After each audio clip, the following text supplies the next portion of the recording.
This evening we have Emily Dolan Davies.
Okay, so I hope you enjoyed that video of Emily drumming.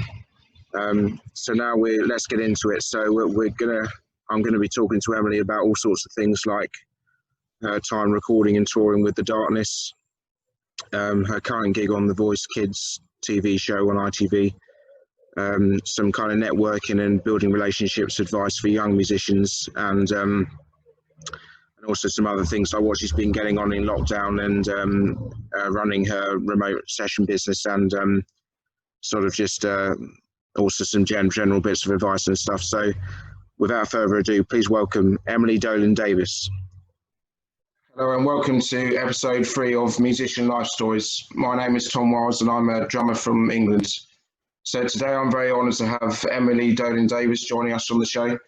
Emily is a session drummer from the UK who has worked with the likes of The Darkness, Bryan Ferry, the Thompson twins, Cher Lloyd, Kim Wilde, Howard Jones, Tom Bailey, Tricky and The Hours, just to name a few. So Emily currently holds the drum kit chair for the TV show The Voice Kids, which is currently on ITV every Saturday evening if anyone wants to check it out, and she does a great job on that show. Emily also runs a remote recording business and has her own YouTube channel entitled A Drummer's Guide To. So it gives me great pride and joy to welcome Emily Dolan Davies. Hello, Emily. Thanks for joining us today. How are you doing? Hi, Tom. I'm doing super well. Thank you so much for having me. I said before, we've been talking for a while and it's such a pleasure to be here. So thank you for having me on. Thanks. Just before I get into the formal questions, I'd be interested, I know like us freelance musicians, we're probably the lockdowns maybe been easier for us because we're used to spending like hours in the practice room and listening to music and stuff. So I know you're very busy, so can you tell my listeners kind of what you've been up to since March when the country went into lockdown? Yeah, so like you say, it's funny being a musician because we are so used to being alone for long periods of time. So yeah.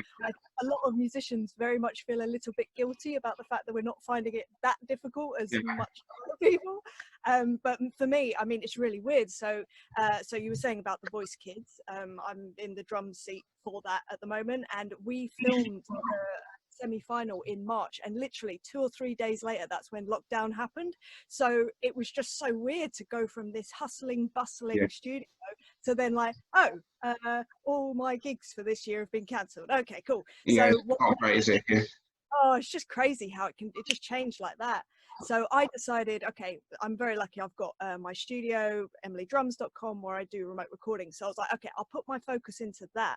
But then something really interesting happened. I noticed that a lot of other people were also going, I need to get into this remote recording thing. So I thought, okay, how can I help them? Because I've been doing this for 5 years now. So I thought, let me share my expertise. So I decided, along with emilydrums.com, I was going to make an online course to help people with the business side of running a studio, because as we were just saying, you know, the playing part of having a career is such a small part, and especially when it comes to remote recording, there's all this business side that nobody tells you about, and unless you're doing it, it's like, where do I even start? So I just, it's good to share. So that's what I decided to do as well. So that's basically what I've been doing during this lockdown time, and I've been loving it. It's terrible, isn't it? I should feel guilty. Well, I do feel guilty, but I've been having a great time. I was going to get into this later, but just to sort of tag on to what you said, do you think for some kind of young musicians maybe that are starting out their career, that maybe they're feeling a bit overwhelmed by the stresses of being in the industry, have you maybe got any advice for them how to, do you think maybe having, say, like a few mentors that they can kind of call on in difficult times, or do you think it's better just to guide your own career? I would say, because, okay, so when I started out, I was super stubborn. I was like, I'm going to do this all by myself. But actually, the thing that makes the difference are the people that you surround yourself with. So if you can find people that you can reach out to, funnily enough, we were talking about Ralph Salmons. Ralph Salmons is one of the people that I've always been able to reach out to. He's always offered me amazing advice, like consistently and brilliantly. There's been others like Jeff Dugmore, who have just, that's great. Yeah. Mike Dolbear, my drum teacher, who I've known since I was about 13, had lessons since I was 15. I know I can always call him for advice. And it's with that guidance and with their extra experience to help me that I know that I've managed to have this amazing career. And I still call upon people to ask their advice and stuff, and what their experience has been. And now I'm so happy that I get to give back my sort of experience as well to help guys that are coming up and wanting to do this for a living but don't necessarily know how or where to start or what they should be doing next. So I feel like the drum community specifically is so nurturing, and I feel so proud to be a part of it. Yeah, that's great to hear. I always like to sort of get a little bit of a backstory of my guests who come on the show. So could you maybe tell us, did you kind of have family or like parents or siblings that encouraged you to pick up the sticks, or were you just kind of drawn to drumming or music from an early age, just out of your own kind of inspiration?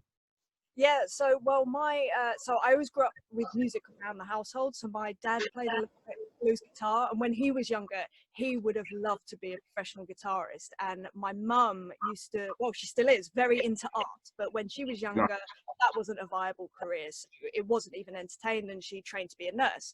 So when I had the opportunity to pick up the drums, my parents, I mean, me and my sister, I have a younger sister, we've always been brought up with the ethos, you can find something that you love and then work out a way to make a living from it, then you've won at life. Like, that is the thing to do. So they've always encouraged to kind of follow your dreams and like to be supportive, because I think they weren't given that opportunity as kids, so they really are aware of that and therefore are incredibly supportive. So I'm just so lucky. I'm so lucky.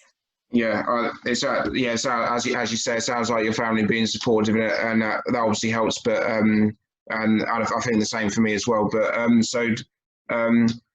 just, I guess, just to fast forward a few years. So I mean, you may not be able to give me an exact date, but was there an age you decided you wanted to do drumming as a career, as opposed to just doing it kind of as a hobby, playing in pubs at the weekends? Yeah, so it's funny that you say I couldn't give you an exact date, but I do remember the exact moment. Okay, fair enough. School, and I was 14, and I didn't like school. I was okay at the subjects, but I didn't like I just found it difficult to get along with people sometimes, and you know, I'd never felt like I fit in. And anyway, it must have been a particularly like upsetting day or something. And I remember walking home from school and just going, you know what? I'm going to do this. I'm going to do this for my living, because the drums was the one thing that I could always put my trust into, and that I could always believe in, that if I put in the work, I would see results. And I had nothing else in my life like that was so consistent. And I thought, well, if it makes me feel good and if I work hard and I see results, surely I should just do more of that and work out how I can make a living from it. And it was at that moment I was like, okay, I just need to find a way. Yeah.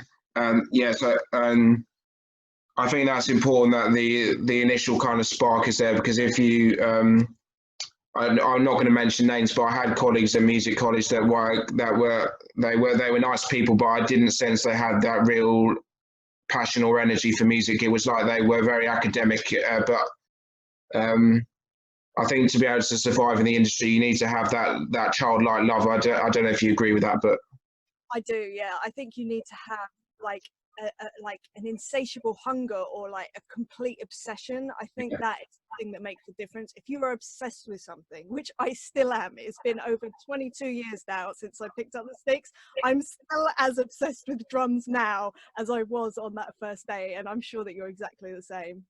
It can cause problems at times, but I guess you just have to deal with it.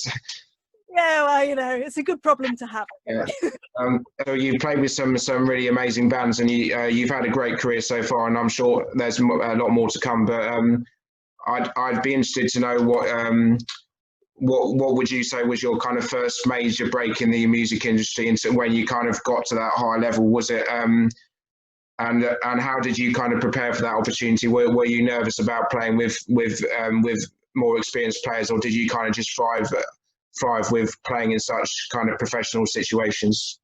Yeah, so the first like proper professional gig that I got was a band called The Hours, and that was in 2008. And before that, I'd been playing in a lot of covers bands and functions bands, and I'd been playing in originals bands as well, but sort of getting a little bit of exposure, but not really. And then I got this phone call for this gig called The Hours, and they already had a drummer and they wanted a second drummer. And I was like, yeah, sure, like I'll come down. And I went and did this audition. I was terrified, but I learned the material. You know, by that point, I was playing so many gigs that I knew how to learn songs quite quickly. So I was like, all right, cool. So I did that and I went down, and initially, actually, I didn't get the gig, which was really interesting. And then 2 or 3 months later, it transpired that the person that they picked couldn't do the gig. So they said, would you still be up for it? And I was like, yeah, sure. And this was like a really nice surprise, because I thought I hadn't got it, and I sort of moved on, if you know what I mean. And anyway, so we went in to do these rehearsals, and these musicians were so much better than me. It was unbelievable. And although I was like terrified by that, I was like, oh my gosh, I'm totally out of my depth. At the same time, I was going, but this is what I always do. I always play with people that are better than me, because it makes you up your game, and it makes that become the new normal, and to be able to be at that level. So and so I just sort of like, I was scared for most of the time that I played with The Hours. I was like, oh, I don't even know if I'm good enough. But it was amazing. It was an amazing experience. I mean, the first gig that we did was a show in New York at a place called Sotheby's, which is like this high-end Nice. and it was for Bono's Red Charity, Bono from U2. And on our first gig, we played our set, and then our encore was Bono getting up and us playing a couple of Beatles tunes. And I was like, oh my gosh, is this what professional drumming is like? I love it. So that was my first professional experience. It was absolutely surreal. And to be honest, the surreal moments just carry on happening from there. But yeah, that was my first experience, and I'm so glad that was my first experience. And I think my listeners who are watching at home would be interested to how many what was the size of the audience in that gig in New York? Because I know, like, I get really nervous when I play to large crowds, but I don't know whether you're really relaxed on stage or. Do you know what's funny? I used to get really scared depending on what the audience was, and actually that Sotheby's audience was very small, because it was quite a charity event. So I think it's probably only 500 people or something like that. For me, that's still quite a lot, but yeah. Yes. Do you know what's funny though? I get more nervous when it's a small audience. Yeah, because you feel like you're more aware of yourself, whereas if you're playing like at the O2 Arena, you're in this massive environment, and you kind of just forget about the crowd. I don't know what you think, but yeah, absolutely. It's almost like the bigger the venue, the more faces there are. I don't know whether it's because they're further away, so you can feel more, not detached, because I like feeling the energy of the crowd, but when you can see the whites of people's eyes when you're playing, that's terrifying. In 2014, you got the call to join the famous band The Darkness. Is that right? How did this gig come about, and was there like a formal audition process, or did you kind of just have a jam session with the guys and keep it quite laid back? I think be interested to hear if that's okay. Yeah, of course. So The Darkness was the funniest sort of like way it came about. I got an email just through my website, just from someone called Dan Hawkins. And when I saw this name, I was like, I recognize that name. Why do I recognize that name? And anyway, they said, I've got a new project. Would I be able to give you a call and tell you more about it? And I was like, yeah, sure, whatever. And I just sent my number and I didn't think anything of it. And I looked up the name Dan Hawkins because, like I said, I recognized it, but I couldn't work out where from. And Dan Hawkins from The Darkness came up. And then there was this other guy called Dan Hawkins who was a bass player from South London. And I thought, oh, well, obviously it's the bass player. Yeah. Like, it wouldn't be Dan Hawkins from The Darkness. That would be insane. So anyway, didn't think anything of it. Got a phone call the next day and I answered it. I was like, hello. And then at the other end of the line went, oh, hi, so it's Dan Hawkins from The Darkness? And I was like, oh my God, okay, it is you. Nice. Try to take a deep breath in. Totally. It was definitely one of those moments of like, okay, and relax. And he explained that they'd parted ways with the drummer and they'd seen a video that I'd put up 3 years beforehand, which is a video of me playing a Foo Fighters song wrapped in fairy lights. And they said they really, really liked it. Would I like to come down, have a jam, like run through some songs and just see if we got on as people, because obviously that's such a big part of playing a gig. And I was like, yeah, great. And I just thought, even at the worst, even if I didn't get this gig or whatever, just to go down there and play with these guys would be really fun. Like, it would be a fun thing to do. So let me go down. So they sent over some songs which included the demo versions of the new album that they wanted me to record, and then some of the old songs like I Believe in a Thing Called Love and Growing on Me and all that sort of stuff. And I was like, oh, this is just going to be such a laugh. This is going to be brilliant. So anyway, I tottered down there. I sort of drove down, set up and whatever, and we started playing through the songs. And I'm not sure if we started with I Believe in a Thing Called Love, but as soon as they played that riff, I'd been playing that song for years in covers bands, but you know when someone just plays something and you go, oh, that's how it's meant to sound. That is amazing. So I was like, you know what, I'm done, this is great. So anyway, we played through that and we played through the new material, and it felt great, and everyone was all happy and smiling. It was lovely. And then we went and had a curry, of course, because we're English, that's what we do. And we just sat and we chatted, and those guys are just the best. They're so lovely, they're so sweet, and we just really got on. And then it sort of transpired, they were like, so would you be up for doing this album? And I was like, yeah, absolutely, it sounds great. So we sort of set that up, and that's how Last of Our Kind was recorded. And it was such an amazing period of time. I loved every second of it. So I think you were with the band for about a year, is that right? Including recording and touring. So was just to say, I've been a part of my research for the interview. I really love the album Last of Our Kind. Your drumming is really fantastic. So, I just really like all the.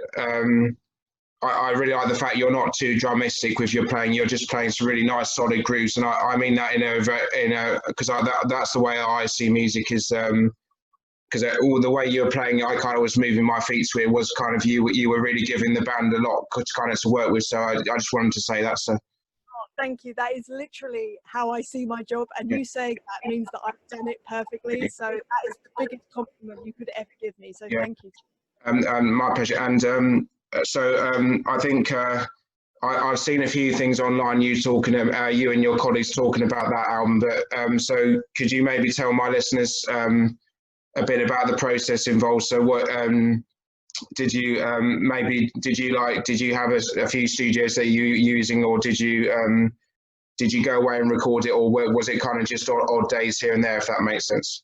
Yeah, so the way that it was recorded was we blocked out a full month And luckily Dan Hawkins, the guitarist again, he had a house that he was able to record in. So we decided to all go down there as a band and live there. And we did 2 weeks of pre-production, which was done in his living room essentially. And it was done rather than on the full-on instruments. So rather than loud guitars and full-on drum kit, it was electronic drums, and everything played low because we were very conscious about our ears and keeping them not damaged basically, and fresh for when we were actually recording. So we did 2 weeks where we took the demos that they had originally sent for the audition, and we just worked through them. And whether that was changing parts here and there, or whether that was just sort of tightening up exactly what we were going to play, or there were a couple of songs that we completely rewrote and was, I mean, they started out as one thing and they turned into something completely different. So we did that for 2 weeks. And then on the third week, we tracked drums, basically. That's what we spent doing. So set up my drums in it was like his front room with these amazing high ceilings. And it was like I can't even explain it. A lot of wood on the walls, and it just sounded amazing. And the way he mic'd the drums and all the equipment he was using is probably the best drum sound I've ever gotten from my drums. It's quite. I'm not saying this to flatter you, but I think it's a really phenomenal sound you got out of those drums. So. Yeah, like I say, I don't think that was me mostly. I think it's Dan. If I could just put him in my pocket and just take him, or have him here for every session, I would totally do that, because it was a stunning sound. I really loved it. So yeah, and then that's what we did. And I was booked in to do 2 weeks worth of drums, but we finished the album after 1 week. Like, we just got through the songs really quickly, which was great. But that meant that they ended up making me backing vocals as well to keep me busy, I think. And I was like, oh no. So yeah, a few tracks there, you could hear me screaming in the background, which was quite fun. And do you think that would be your advice to maybe some young drummers or musicians? Is that because you were probably a bit nervous about doing backing vocals, but do you think like maybe just go for it, even though you're really scared? It's kind of sink or swim, isn't it? So. Yeah, I think so. And in that sort of environment, I mean, I'm incredibly lucky. They were so supportive. Yeah, it sounds like they were quite relaxed about it. So they were. I mean, Justin was literally just do it. What's the worst that could happen? Like, just have fun. And do you know what I did? And I am not singing by any stretch of the imagination, but those were some of the funnest times because I didn't know what I was doing, and they loved it because it was very raw in a very what's the word, like, not honest way, but do you know what I mean? There was no training there. It was literally just doing what came out and what I felt. So they're not able to do that because they can sing, if that makes sense. So it all worked in a really interesting kind of way. But like I say, they were so supportive and encouraging, and yeah, just the nicest guys that you could meet. Yeah. Is Justin Hawkins like the MC for the band, or is it his brother? Is it his brother Dan, if that makes sense? Or what, for the musical director? I know that's probably sounds a bit formal, but like, does the band have a leader, or is it more of like a democracy of like, oh, let's try this? And it's kind of the brothers are the like, they just, and it was amazing actually to watch them work and watch them bounce ideas off of each other, because it very much reminded me of me and my sister. Not that she's a musician and we wouldn't sit down and talk about music, but bouncing ideas off each other, very similar. Like, just there's so much mutual respect there, and you know, things are able to grow in a way that if they didn't know each other so well maybe wouldn't, but there was a real flow, and it was an amazing thing to watch actually, and really interesting.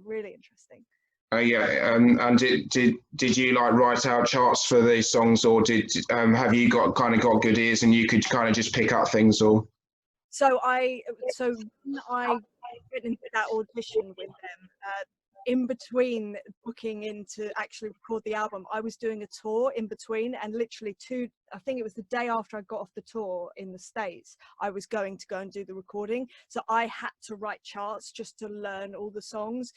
So I did, yeah. I figured there's no harm in not doing it, and that way at least I've got it. so I can use it if I need it, but I'll also know it by ear as well. So I like to cover lots. If I have the time, I'll cover a lot of bases. That way I'm like foolproof. I know that even on my worst day, I could get out my chart and read it and the song would be done if that could be played, if that makes sense. So that's great. I think apologies, I couldn't remember the name of the song, but there was a video you got on YouTube, but you were it looked like you had quite a lot of fun. You were filming it in like some like on the coast somewhere. Do you want to tell us about that? Yeah. So that was the video for Open Fire, and that was a funny situation. So we were in Ireland, and we were about to go on our first tour together of Ireland. First of all, I've never done a tour of Ireland, and it was so much fun. But we were there, I think it was a week early, to do some rehearsals, because obviously we'd never done a gig together. We'd recorded a whole album, but we'd never played live, and obviously it's a bit of a different thing. So we booked in a week beforehand, and we'd all set up and done all of that, and Justin hadn't got there yet. So us as a band, I think, like without Justin, had maybe run through a few of the songs, and Justin was meant to come in the next day. We were meant to do 1 day's rehearsal with him and then go on the tour. But for some reason, on the morning of that day of Justin getting there, someone had the bright idea, well, rather than rehearse, why don't we just go and record a music video instead? Because it'll be fine. Like, the gig will be fine. Like, Emily, you fit in great. It'll be great. So why don't we just go record a music video instead? And I was like, I'd like to have one rehearsal with the singer, maybe, but I was outvoted. So and that's how we basically went on the coast of Ireland there, and this was actually it's called Valentia Island, and it's where they shot the new Star Wars films. So that I'm a big Star Wars fan. So I was like, this is exciting. So, and it was the windiest day ever, and we were setting up the gear, and it was all just a bit crazy. It was, again, so much fun. Like, so many mad times with that band, and it's such it looked like you had a great laugh on that video. Obviously, I guess that must be one of the fun things about being a band member rather than a session player, is that you have those kind of quite cool experiences. So. Yeah, it's definitely a different dynamic where you kind of have to be in a different mindset. If you're playing as a session player, basically the artist is, you're just there to help them and make their songs sound as good as they can. When you're a band member, it's quite a different thing. It's kind of more, you're part of the team, and it's like, I don't know, it's just a different kind of headspace to be in, definitely. But they're both, I love both roles, basically. Thanks for telling us about that. So, I've got more of a question, kind of a general question, if that's okay. So, as like all musicians know, like, and drummers, musicians, artists, whatever, the industry can be kind of very much feast or famine sometimes. So, in terms of finding work, and obviously all players are struggling right now. But have there ever been any difficult moments in your career when you felt maybe a little disappointed with the way things were going, or maybe the phone wasn't ringing, and if so, how were you able to kind of stay productive and positive and sort of keep practicing and not kind of just I guess either give up or just find another career? So I can't even count the amount of times that I've felt like, am I doing the right thing? Should I even be doing this? Like, I'm not seeing any results, and I've got, like you say, the phone isn't ringing, or I haven't got any gigs, or I can't pay my rent, or I've had all of those moments where it's just, they've been really tough. And the thing that's got me through is, I suppose, talking to people, like talking to other drummers, and just going, is this normal? Like, am I the only one? Does this make me not very good at my job, or whatever it was? And it was people like Ralph that would just go, trust me when I say this is just part of it, and actually it's that thing of persevering and carrying on that's going to make the difference in whether you have a career in this or not. Because it's the people that stop when they get to that point of like, I'm not sure I can do this, that don't make it. But if you just carry on, it will work. It's just a case of just getting out there more. So this is what I would do. I would get out to gigs, I would go to jam sessions, I would just go and be around, like go and hang out with people, and just try to take some pressure off the situation. Because as soon as you sort of start putting all this pressure and stress around something, it makes it very difficult to, I don't know, open yourself to opportunities almost. That's the other thing, just saying yes to as much as I could, but without actually making myself unwell, because sometimes I would say yes too many times and then I'd end up like being overwhelmed, or I'd get too tired and burnt out. So there's definitely a balance, but I think just go out and try things. Like if the phone isn't ringing, look at what you've been doing and try something that you haven't been doing yet. Try something different and just see what happens. Nothing might happen, but even if it doesn't, you're still in the same spot. At least you know now that probably didn't work. However, something will work, and then you'll just go, oh, okay, great. And then you'll try something else, and then maybe that will work. So I think there's a lot of trial and error in the same way that musicians are creative beings. I think you have to be very creative with your career and how you're going to create your career, in the same way that, you know, starting EmilyDrums.com, there wasn't a lot of people treading that path, but I was like, but I'm just going to try it and see, and it's worked. And it's the same with this course that I've just made. No one's done a course about the business side of remote recording, but I just thought, well, why not me? Let me just see. And it's worked really well. So I think but equally, there's things that I've done that have not worked, you know, that have just been rubbish. But you just got to try and not be scared to fail, as they say. But failure is not failure. It's just learning and learning what to do and what not to do, what you need to improve on. And that can be within your career, within your playing, even within your life. So yeah, I think just go try some stuff. That would be my my advice to anyone in a stagnant situation.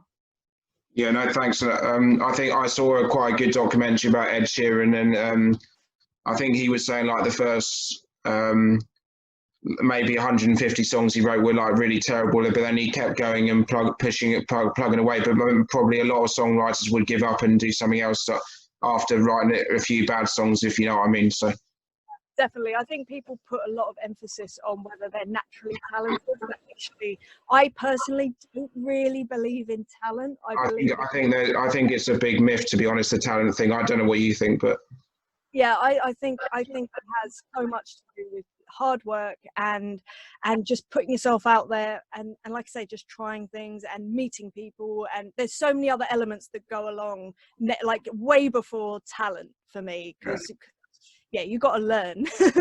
Yeah, yeah, exactly. No, that's great. Thanks. So so occasionally, not very often, but occasionally I get some young like musicians asking me for advice, just from the limited experience I've had, and that without, I don't want to sound critical, but sometimes I think maybe some young players maybe don't go about networking the right way, like in terms of they might like hand out business cards to everyone and stuff, which probably works in other industries, and they maybe they're a little bit too forceful, like they're kind of going, they might be bugging a famous drummer to death on YouTube, like sending them their videos every day, when I think the way I've learned to do it, I'm not a massive fan of the word network, and I prefer like building relationships. So I work more just by like saying, like if I was to email Dave Weckl, just say, I love your playing, could you give me a bit of advice for how I can work on my sight reading, and making it a bit more about the actual art form. So, but I was going to ask for what you think, maybe some young drummers, if they're listening, how they can approach building relationships in the industry. So I think you absolutely nailed it with the networking thing, and I think for some reason at the moment it's a bit of a buzzword, it's a bit of a dirty word in my world, but it's not. Networking for me, it's same as you, it's about building relationships, it's about building friendships. And you know, just because I don't know, you might see a drummer that you really love, but it doesn't mean that you necessarily get on as friends. Therefore, you don't need to push it, and you don't need to be handing out your business cards saying, I've had someone come up to me and literally say, can I network with you sometime? And I'm like, it's a bit cringy, isn't it? Horrendous. But I said, look, you know, it's about friendships. I mean, I've been going to drum shows since I was about 13, I think, and it's at that point that I really started developing relationships with drummers, you know, and those have been drummers that I have been able to reach out to consequently, because they are my friends and I consider them my friends. I would do anything for my friends in the drum community, but it's exactly the same with any other musician. It's about building relationships. You know, for instance, the Voice Kids gig, So the musical director of that, I've known for probably about 7 years, and we've done, in fact, we did one jam night together. That's when we met, and then we just kept in touch, and we got on really well, but we didn't work together. And then suddenly he just called me out of the blue after 7 years and went, look, do you fancy coming in and doing The Voice Kids? And I was like, yeah, that would be amazing. But it's because he's my friend, and that's it. And that's another thing that people don't talk about, is the fact that if you think about it, if you're a musical director and you know that you're going to be spending an extended period of time with a group of people, who do you want in the room? You want your friends, and they don't need to be the greatest players. As long as they can do the job and then you get along, that's worth a lot more than someone that is technically incredible and can play all the notes and be absolutely pristine perfect. But if you don't get on with them, they're not going to get the call, and that's the reality. So I think it is about, you know, making those friendships, but that equally means that, you know, there's some people that I might know, but I wouldn't say that we're like best mates ever and get on like the best ever, and they won't call me, but I'm not mad about it. It's like, no, because I would do exactly the same thing, and although they're lovely people, you know, I totally get that they probably would rather be spending 10 hours a day in a rehearsal room with someone else, and that's fine. And I think being okay with that is okay. So I think finding your tribe, if you like, your friends, your circle of musicians that you get on with personally, and that can be because you have similar musical interests, that can be because you have similar interests outside of music. It doesn't matter. It's just finding people that think like you and you just get on with and enjoy being around, really. Yeah, no, thanks for that. And I guess because I'm a bit of an introvert, do you think it's I hope this isn't like too much of a loaded question, but do you think maybe it's harder for introverts to get on in the music industry because it's quite a social scene and a bit of a mates game sometimes, or do you think it's easy now because you can put a lot of content on the internet? Or well, so little secret, I'm actually a massive introvert. So I know it probably doesn't seem like it, but I really am. And especially when I was younger, I would be so anxious going into social situations. And I just found ways of dealing with that and making it work for me. Like I would have set things that I would ask people, not, you know, the exact same thing, but I would start conversations in a certain way. I would make sure that I'd just be asking questions about that person because it would make me feel more comfortable, because I don't like talking about myself. And I'm still like that to a degree, which I know is quite ironic since I'm here doing an interview about me. But it's, yeah, it's just, the thing is that a lot of other musicians are also introverts, I think. And again, it comes back to finding like-minded people. And I think you'd be surprised how many musicians, creators generally, would class themselves as introverts, but then just find a way to connect with people. Yeah. And I think, again, it's that trial and error thing. Like there's some people that I look back on how I interacted with them and I cringe, and I'm just like, oh, that was awful. I'm the same. I sometimes try not to dwell on it, but oh, I still dwell on it. Things that happened years ago, and I'm just like pick myself apart. But then I just think, you know what? That obviously wasn't meant to be. That friendship obviously wasn't meant to be, and that's fine. And you know, there's so many people in this world. And like you say, having the internet does make it a lot easier, yeah, because you can communicate in a way that you feel comfortable. So, for instance, say if someone felt more comfortable just communicating over email or Instagram direct message or whatever it is, so that they can really read it and like notice how they're coming across or however it is, that's fine, because you can then use that as your main way of communicating. Like I'm terrible on the phone. I get really nervous on the phone still. And so I'd much prefer to communicate over email, and that's fine. People don't mind, and there's other people that are the same. So when you find a like-minded person, it's like, great, let's have this email friendship and this is perfect. And then, you know, you set out that kind of baseline until you get to know someone, and then you can have that conversation in person or on the phone, and it is more comfortable. But it's just finding a way that works for you best. I think that's all you can do, really. If you got time, I think we've got time for one or two more questions, if that's all right.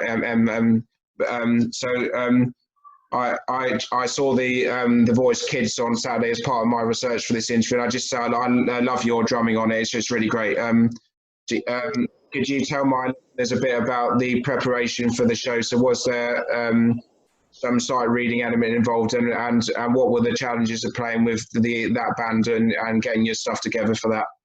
Yeah, so I had a meeting with the musical director literally a year ago. A couple of weeks ago, and he sat down with me and he was like, look, this is a situation. So the songs are all like between 1.5 minutes and 2 minutes long.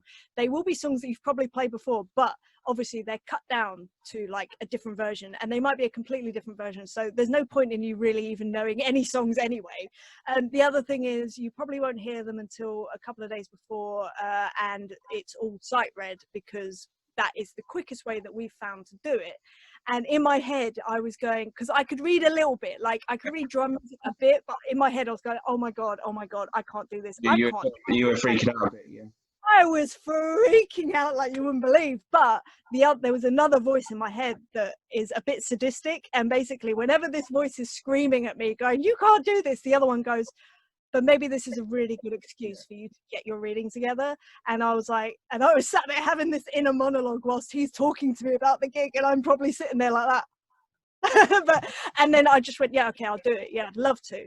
And then I put together a plan that I was just, all right, I'm going to absolutely nail this reading thing. So every day I started out doing 1 hour a day for like 2 months, I think. And then I upped it to 2 hours a day and then 3 hours a day the month leading up to the rehearsals, where I just practiced reading, because I knew that I couldn't learn the songs in advance because it's just not how the gig ran. So the best thing that I could do was just get my reading up. And I thought if I could over prepare and read some really difficult stuff that is way more complicated than what I'm going to be given on the gig, then I'll feel comfortable. And I did. And so the first round of blinds auditions, I think it was like 100 songs that we did, and yeah, I never actually heard any of the songs till a day or 2 days before. But when you're doing that, yeah, and when you're doing that many songs, it's very hard to retain the information audibly anyway. So you have to use the chart, because it's just like, what's this song? Oh, next song. What's this one? Oh, how does it go? You know, there's no time for that. It's literally like, right, bang, next song. Here's the chart. Okay, 1, 2, 3, 4, go. And like, it's just that quick. But consequently, even in rehearsals, the flow of how they like, I'm the kind of person, I love to be over prepared. I love things to run quickly, efficiently, and this band were exactly that. Like, all their systems that they had in place were perfect, and I slotted into that, and I was in my absolute element. And you want to talk about, you know, finding people that are on the same sort of wavelength as you. I just felt like I am in a room of people that work the way that I work, and it was a dream. Hard work, but an absolute dream. And I absolutely love playing on that gig. Not only are the musicians amazing as well, the musicians of the band are literally some of the best in the country. So everything about that gig I just absolutely adore. Do you have plans to maybe go back out on tour next year when the industry returns to normal? And if so, are there any old or new artists that you hope to go out on the road with and do some shows and stuff? Yeah, so this year I was meant to be on the road with an artist called Kim Wilde, and we were meant to be doing a greatest hits tour, but obviously that got canned. So it's basically been next year. So as of next year, pretty much for the whole of the year, I'll be touring with her as of March, I think it is. And actually at the beginning of the year, I'll be doing the Voice Kids the next season, so that'll be fun. So yeah, that's 2021 for me, is basically the Voice Kids, Kim Wilde, and then in between, when I'm at home, I'll just be doing the remote recording sessions still and the course. So yeah, I just fill up my time basically. And then obviously between now and the end of 2020, I guess you're focusing on your recording practice and obviously your business and all the content you create online. Is that right? Yeah, that's basically it. I'm just very aware that everyone is in a very what's the word, like sensitive okay. And I want to try and hopefully help them and help be a support, because I know that we're all going through something that none of us have been through, so it's all very uncharted ground. So I think if we can all feel that we're part of something and that it's going to be okay, we'll help each other out, then that is a good use of my time. So that's what I'm going to be focusing on basically. Okay, yeah, so thanks very much for your time this morning, you've given my listeners a lot to think about for their own music, and also perhaps some people that are just interested in music in general. So thanks so much again for joining us today. Thank you so much, Tom. It's been, I can't tell you, it's been such a pleasure chatting to you this morning. So thank you so much.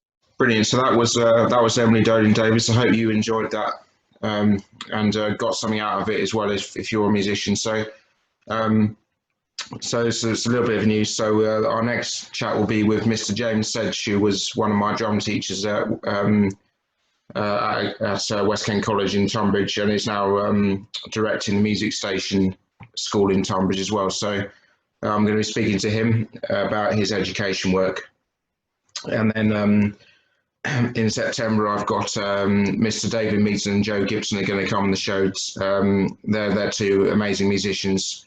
And I've also got Mr. Richard Simmons coming up as well, who's a pianist who's worked with Dr. John and amongst many others, Maceo Parker. Yeah, he's a great musician. So yeah, thanks again for tuning into this evening's show, and I'll see you all soon. Bye for now.